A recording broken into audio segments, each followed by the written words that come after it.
આકાશવાણી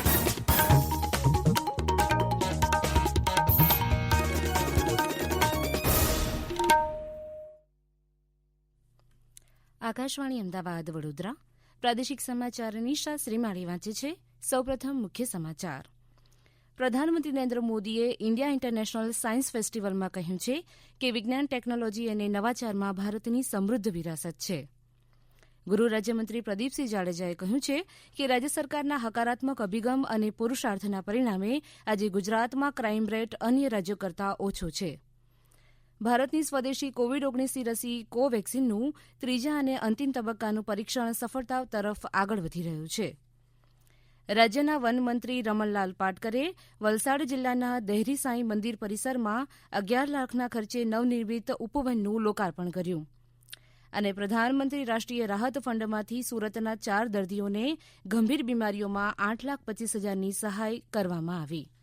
સમાચાર વિગતવાર. પ્રધાનમંત્રી નરેન્દ્ર મોદીએ કહ્યું છે કે વિજ્ઞાન, ટેકનોલોજી અને નવાચારમાં ભારતની સમૃદ્ધ વિરાસત છે અને વૈકલ્પિક સમસ્યાઓના ઉકેલ માટે ભારતીય તકનીક ઉદ્યોગ સૌથી આગળ છે. વીડિયો કોન્ફરન્સના માધ્યમથી ઇન્ડિયા ઇન્ટરનેશનલ સાયન્સ ફેસ્ટિવલને સંબોધન કરતા પ્રધાનમંત્રી શ્રી નરેન્દ્ર મોદીએ કહ્યું કે ભારત સરકાર કોઈપણ પડકારને પહોંચી વળવા અને સંશોધનના વાતાવરણને વધુ સારું બનાવવા માટે તૈયાર છે. और टेक्नोलॉजी तब तक अधूरी है जब तक इसका बेनिफिट और एक्सेस हर किसी के लिए संभव ना हो. बीते 6 साल में युवाओं को अवसरों से कनेक्ट करने के लिए देश में साइंस एंड टेक्नोलॉजी के उपयोग का विस्तार किया है.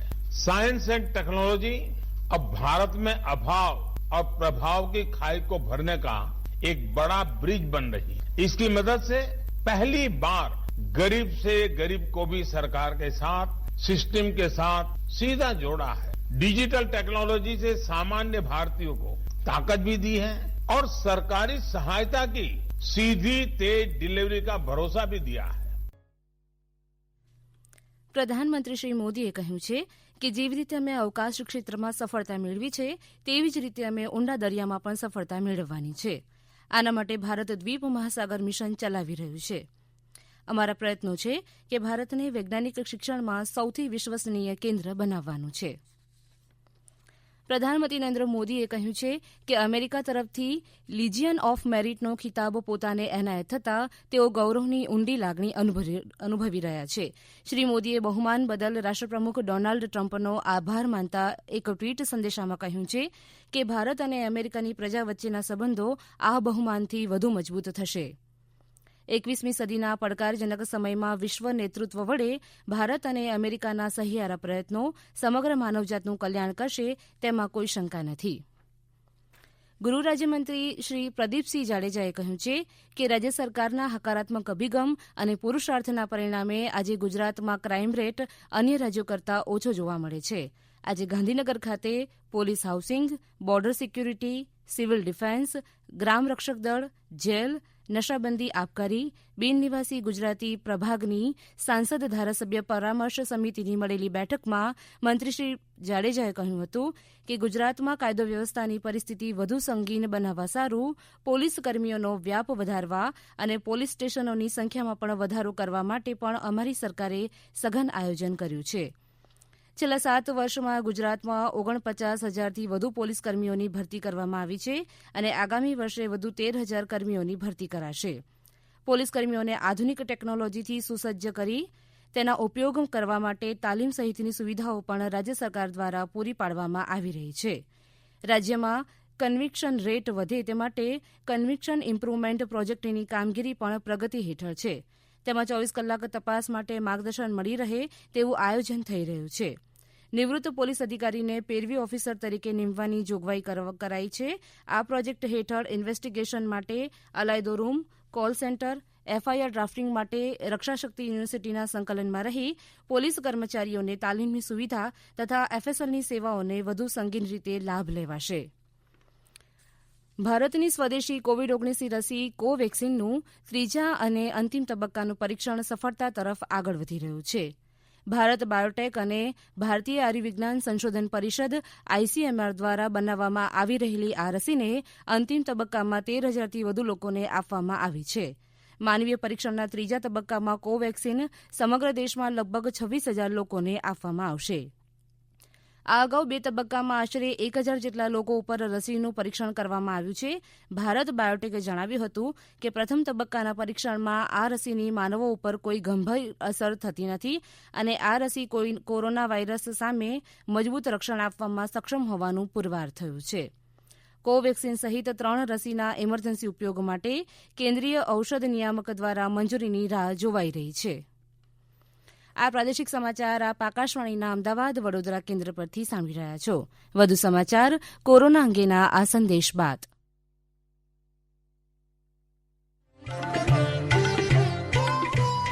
કોવિડથી બચવાના મહત્વપૂર્ણ 3 ઉપાય: માસ્ક પહેરો, 2 ગજનું સલામત અંતર જાળવો અને હાથ સાફ રાખો.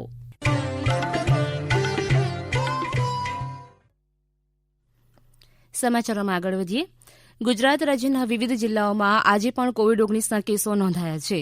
જિલ્લાવાર આંકડા જોઈએ તો મહેસાણા અને દાહોદમાં 17, પંચમહાલમાં 12, મહીસાગરમાં 10, નર્મદામાં 9, નવસારીમાં 3, તાપીમાં 2 કોરોનાના પોઝિટિવ કેસો નોંધાયા છે, જ્યારે નવસારી અને છોટાઉદેપુર જિલ્લામાં કોરોનાનો એક પણ કેસ નોંધાયો નથી. વલસાડ જિલ્લાના દહેરીસાઈ મંદિર પરિસરમાં રૂપિયા 11 લાખના ખર્ચે નવનિર્મિત પવિત્ર ઉપવનનું રાજ્ય વનમંત્રી રમણલાલ પાટકરે લોકાર્પણ કર્યું હતું. આ અવસરે મંત્રી શ્રી રમણલાલના હસ્તે ડુમલાવ ગ્રામ પંચાયતને રૂપિયા 6,86,000 અને સારંગપુર ગ્રામ પંચાયતને રૂપિયા 3,78,000ના ચેક વિતરણ અને પ્રશસ્તિ પત્રો સહિત વન વિભાગમાં સારી કામગીરી કરનારા કર્મચારીઓને સન્માનિત કરાયા હતા. આ પ્રસંગે શ્રી રમણલાલ પાટકરે જણાવ્યું હતું કે લોકોમાં ધાર્મિકતા જળવાઈ રહે તે હેતુસર જ રાજ્યના 19 પવિત્ર યાત્રાધામો ખાતે સાંસ્કૃતિક વનોના નિર્માણ કરાયા છે. ઉલ્લેખનીય છે કે આગામી સમયમાં દહેરીથી પીએચસી સુધી 3 કિલોમીટરમાં લગાવવામાં આવનારી સ્ટ્રીટ લાઇટની કામગીરીનું પણ ખાતમુહૂર્ત મંત્રીશ્રીના હસ્તે કરાયું હતું. સુરતના સાંસદ દર્શનાબેન જરદોશની ભલામણથી પ્રધાનમંત્રી રાષ્ટ્રીય રાહત ફંડમાંથી સુરતના 4 જેટલા જરૂરિયાતમંદ દર્દીઓને ગંભીર બીમારીઓમાં 8,25,000ની સહાય ચૂકવવામાં આવી છે. કિડની કેન્સર જેવા ગંભીર રોગના સમયે પ્રધાનમંત્રી રાષ્ટ્રીય રાહત ફંડમાંથી દર્દીઓને રાહત રૂપે નાણાકીય સહાય આપવામાં આવે છે, જે માટે તમામ પુરાવા સાથે સ્થાનિક સાંસદની ભલામણના આધારે સહાય મળી શકે છે. જેમાં સુરતના સાંસદ દર્શનાબેનની ભલામણથી આશુતોષ તારાચંદ મિશ્રા, રવિ અરુણભાઈ વર્મા તથા મનીષાબેન નિલેશભાઈ ડોબરિયા એમ કુલ 3 દર્દીઓને કિડની ટ્રાન્સપ્લાન્ટ માટે પ્રતિ વ્યક્તિ દીઠ 1,75,000 તેમજ આશાબેન કુકડિયાને કેન્સરની સારવાર માટે રૂપિયા 3 લાખની સહાય ચૂકવવામાં આવી હતી. મુખ્યમંત્રી શ્રી વિજય રૂપાણીના વડપણ હેઠળ કુટીર અને ગ્રામોદ્યોગ વિભાગ ગાંધીનગર દ્વારા હસ્તકલાના કારીગરોને પ્રોત્સાહિત કરવા હસ્તકલા સેતુ યોજના ખાસ અમલી બનાવાઈ છે. ત્યારે પ્રાયોગિક ધોરણે રાજ્યના માત્ર 6 જિલ્લાઓમાં અમલીકરણ થયું છે, જેમાં રાજકોટ ઉપરાંત જામનગર, કચ્છ, બનાસકાંઠા, સુરેન્દ્રનગર અને અમદાવાદનો સમાવેશ થાય છે. આ યોજનાનો મુખ્ય હેતુ ગુજરાતમાં જુદા જુદા વિસ્તારોની ભાતીગળ વૈવિધ્યતા જાળવવાનો છે. ત્યારે રાજકોટના વિવિધ ગ્રામ્ય વિસ્તારોમાં કુલ 19 જાગૃતિ કાર્યક્રમો યોજીને બેન્કિંગ યોજનાનો હેતુ સહિત હસ્તકલા કારીગરોને પડતી મુશ્કેલીઓ અંગે ખાસ માર્ગદર્શન પૂરું પાડવામાં આવ્યું હતું. આગામી 25મી ડિસેમ્બરે રાષ્ટ્રપતિ રામનાથ કોવિંદ અને તેમના પત્ની દીવની 3 દિવસની મુલાકાતે જઈ રહ્યા છે. ત્યારે દિલ્હીથી દીવ જતા દરમિયાન તેઓ રાજકોટ એરપોર્ટ પર ટૂંકું રોકાણ કરશે, જે અંતર્ગત તેમના સ્વાગત માટે તંત્ર દ્વારા ખાસ તૈયારીઓ શરૂ કરાઈ છે. 25મી ડિસેમ્બરે શ્રી કોવિંદ અને તેમના પત્ની બપોરે બોઇંગ વિમાનમાં દિલ્હીથી રાજકોટ આવી પહોંચશે અને અહીંથી હેલિકોપ્ટરમાં દીવ જવા રવાના થશે. નોંધનીય છે કે 28મી ડિસેમ્બરે પરત ફરતી વેળાએ પણ તેઓ રાજકોટમાં 10 મિનિટનું ટૂંકું રોકાણ કરશે. ગીર સોમનાથ જિલ્લામાં એક માસમાં 13,158 લાભાર્થી નિરાધાર વિધવા બહેનોને 1,64,47,500 રૂપિયાની આ યોજના અંતર્ગત સહાય આપવામાં આવી છે. ગંગા સ્વરૂપા આર્થિક સહાય યોજના માટેના અરજીપત્રકો જિલ્લા કલેક્ટરની કચેરી, જિલ્લા મહિલા અને બાળ વિકાસ અધિકારીની કચેરી, પ્રાંત અધિકારીશ્રી કચેરી, તાલુકા મામલતદારશ્રીની કચેરી અને ઈ ગ્રામ કેન્દ્ર પરથી વિનામૂલ્યે મળી શકશે. આજીવિક રડવામાં આત્મનિર્ભર બનવાની ધગશ માછીમાર સમાજની શિક્ષિત દીકરીમાં જોવા મળે તેવો દાખલો વેરાવળમાં નોંધાયો છે. માસ્ટર ઓફ ફિશરીઝ સાયન્સની પદવી લીધા બાદ દુર્ગાબેન ફોફંડીએ નોકરીની લાલચમાં પડવાને બદલે માછલીના અથાણાનો પોતાનો ધંધો શરૂ કર્યો છે. દુગ્ગુશ બ્રાન્ડના નામ હેઠળ વેચાણ માટે બજારમાં ઉતરેલા ઝીંગાના અથાણાને સારો પ્રતિસાદ મળ્યો છે. ઝીંગા ઉપરાંત ટ્યુના, બોમ્બે ડક અને સિયરફિશ વગેરેના પણ અથાણા દુર્ગાબેને તૈયાર કર્યા છે. એક જ મહિનામાં રાજકોટ, પાલનપુર, ઈડર, માંડવી, કચ્છ, મુન્દ્રા, જાફરાબાદ, દીવ, અમદાવાદ, ઉના, વેરાવળ અને વણાકબારા વગેરેમાંથી દુર્ગાબેનને ઓર્ડર મળવા શરૂ થઈ ગયા છે. અમારા પ્રતિનિધિ જણાવે છે કે દરિયાઈ જીવ પેદાશ અથાણા બનાવવાની ફોર્મ્યુલા વિકસિત કરવા માટે દુર્ગાબેને 4 વર્ષ સુધી પ્રયોગ અને પરિશ્રમ કરીને સફળતા મેળવી છે. માછીમાર મહિલાઓને સ્વરોજગારીનો માર્ગ ચીંધનાર દુર્ગાબેન ફોફંડી પરિવાર માટે પૂરક આવક ઊભી કરવા માંગતી બહેનોના આદર્શ બન્યા છે. અંતમાં મુખ્ય સમાચાર. પ્રધાનમંત્રી નરેન્દ્ર મોદીએ ઇન્ડિયા ઇન્ટરનેશનલ સાયન્સ ફેસ્ટિવલમાં કહ્યું છે કે વિજ્ઞાન, ટેકનોલોજી અને નવાચારમાં ભારતની સમૃદ્ધ વિરાસત છે. અને પ્રધાનમંત્રી રાષ્ટ્રીય રાહત ફંડમાંથી સુરતના 4 દર્દીઓને ગંભીર બીમારીઓમાં 8,25,000ની સહાય ચૂકવવામાં આવી. આકાશવાણી અમદાવાદ વડોદરા કેન્દ્ર પરથી સમાચાર પૂરા થયા.